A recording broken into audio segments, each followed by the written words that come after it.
Hello everybody, welcome to Darkslayer TV. My name is of course Darkslayer and welcome to another round of StarCraft 2. Today's match takes place on the Runes of Aerith or something like that. I know it's roughly that. I memorized it because it was on the loading screen and I forgot already.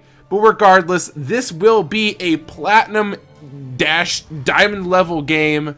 Our red Terran is a diamond player and our blue Zerg is a platinum player. But let's give them the introduction they deserve. On the bottom left hand side of the Runes of Something, we have our blue Zerg, SticklerMac.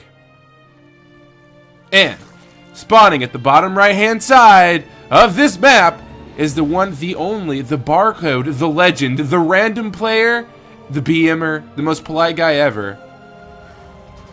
SIClan's barcode.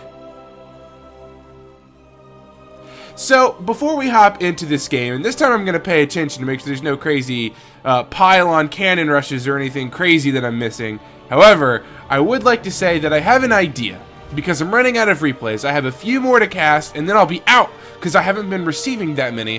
What if I laddered, and then we went back and dissected those games?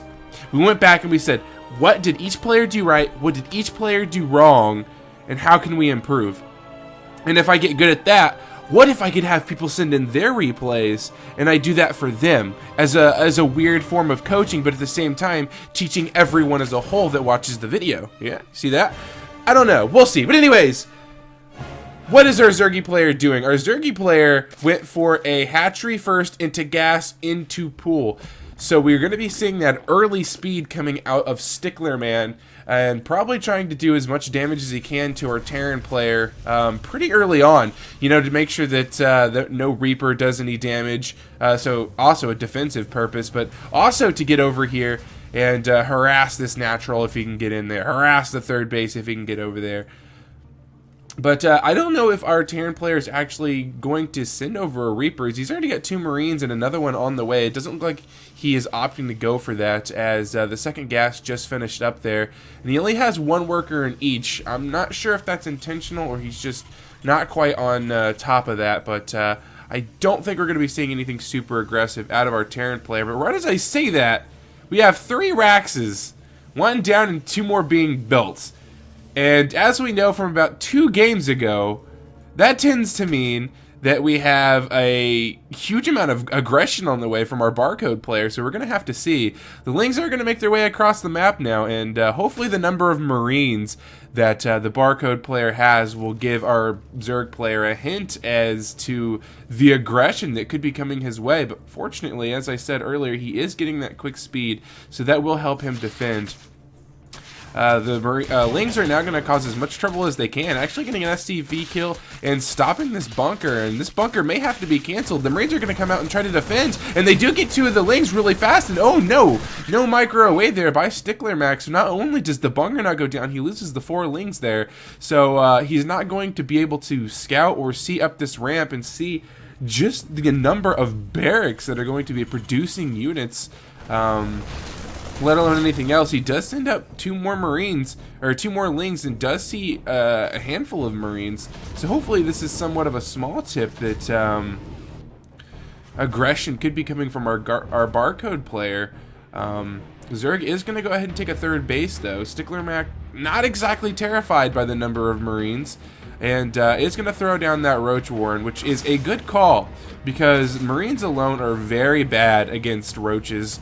Against Roaches and Banelings, but opting to go for those Roaches. You know, I just realized Marines are just bad in general in the early game versus Zerg by themselves, aren't they? Ugh. The barcode player is going to go ahead and start throwing on some more Marauders and throwing on a tech lab to that factory. So I'm a little confused because we do have a large number of barracks down. And he's mass producing bio, and he's just now getting that factory. So I'm not sure if this is going to be leading to a 2 base all-in, or if he's just trying to spend his money. To me, it looks like it could be a posture for a 2 base all-in, because it's just I don't know, it's too aggressive, right? Because we don't have the engineering bays down. We have a starport, a factory, and 3 barracks. I guess we do have 1 engineering bay down, but it's not upgrading anything.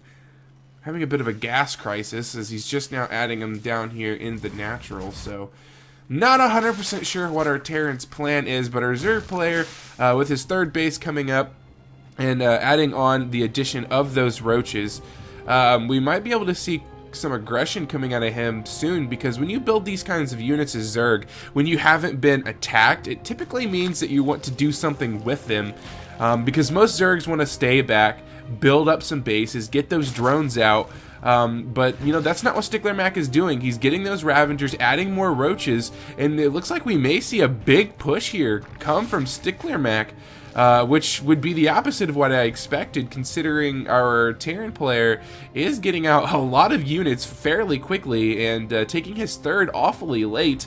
And where is this Widow Mine going? It looks like he's going to go to a sneaky little spot and potentially burrow down. Oh, the 4th base location of the Zerg. Okay, that's a pretty neat idea. However, I feel like 1 Marine would do the same job, but we'll see. We'll see what that Widow Mine does. We'll see if it does anything worthwhile. The Zerg player continuing to spend a ton of money on roaches, trying to build up that force as strong as he can before he goes and pushes against our barcode Terran, who has a pretty nice defense. I like the position of these supply depots. Looks like there's a little bit of a hole here that Lynx could run by in, but regardless, it's still a nice wall. This is the kind of wall a Terran likes to be by. However, there is still a clump of units here, so it's not perfect, but you know what? It's okay. It's pretty good. It's pretty good. And our Terran player is finally getting that +1 attack and adding on a 2nd engineering bay, with the addition of tanks now making their way onto the field. And I'm still not 100% sure what he wanted to accomplish with this. And I did miss a Banshee. My apologies. How many workers did that kill? Potentially 2? Yeah, it does have 2 kills, so it did get 2 drones there. I'm sorry I missed that. I don't know how I did, but the Banshee did slip by my vision and did get 2 kills there. But it looks like with that Spore Crawler in place, and where did that Queen go? Oh, it's up here. With that Queen there, and the Spore Crawler shouldn't get too much done. It does look like it's going to try to poke its way back in here one more time, but he does see the Spore Crawler and the Queen and decides that he does not want to be there much longer. And finally, Terran pushing out to try to make sure the Zerg isn't attacking, because he is attempting to take this 3rd base location. But the Zerg does see it with the Overlord. And this Widow Mine's still sitting here, so let's see what our barcode Terran does decide to do. He does scan and start trying to take out some of these creep tumors, and a mismicroed Ravenger gets shot down right there. Wasn't quite ready for that, wasn't quite watching, and here we go. The Lings are going to start rushing forward. The overwhelming Zerg force should be able to crush this quite quickly, and the devastating artillery shots are going to land on top of all of this Terran bio, and that siege tank has nothing left. Nothing left to support it, and the roaches are going to start making their way across the map here. The Terran going to move into a little bit of a defensive posture to probably try to protect this 3rd base, but there's not a lot here. The crazy aggressive build he went for just wasn't aggressive, and now he's going to suffer for it. He doesn't have the econ to build the units he needs to kill this, and that force taking 3 artillery shots are not going to last very long against this huge, massive roach force, and there's the GG from our barcode Terran and SticklerMac. Congratulations, you won this ladder match on Darkslayer TV. And as always, guys, please remember, if you enjoyed my casting, if you enjoyed this match, subscribe, comment, and if you want your replay cast, send it to DarkslayerReplays@gmail.com. That's in the description. It's DarkslayerReplays@gmail.com. And like I said, I don't have that many replays left, guys, so send me your replays. Just do it. Don't let your dreams... Or wait, yeah, don't let your dreams be dreams, just do it!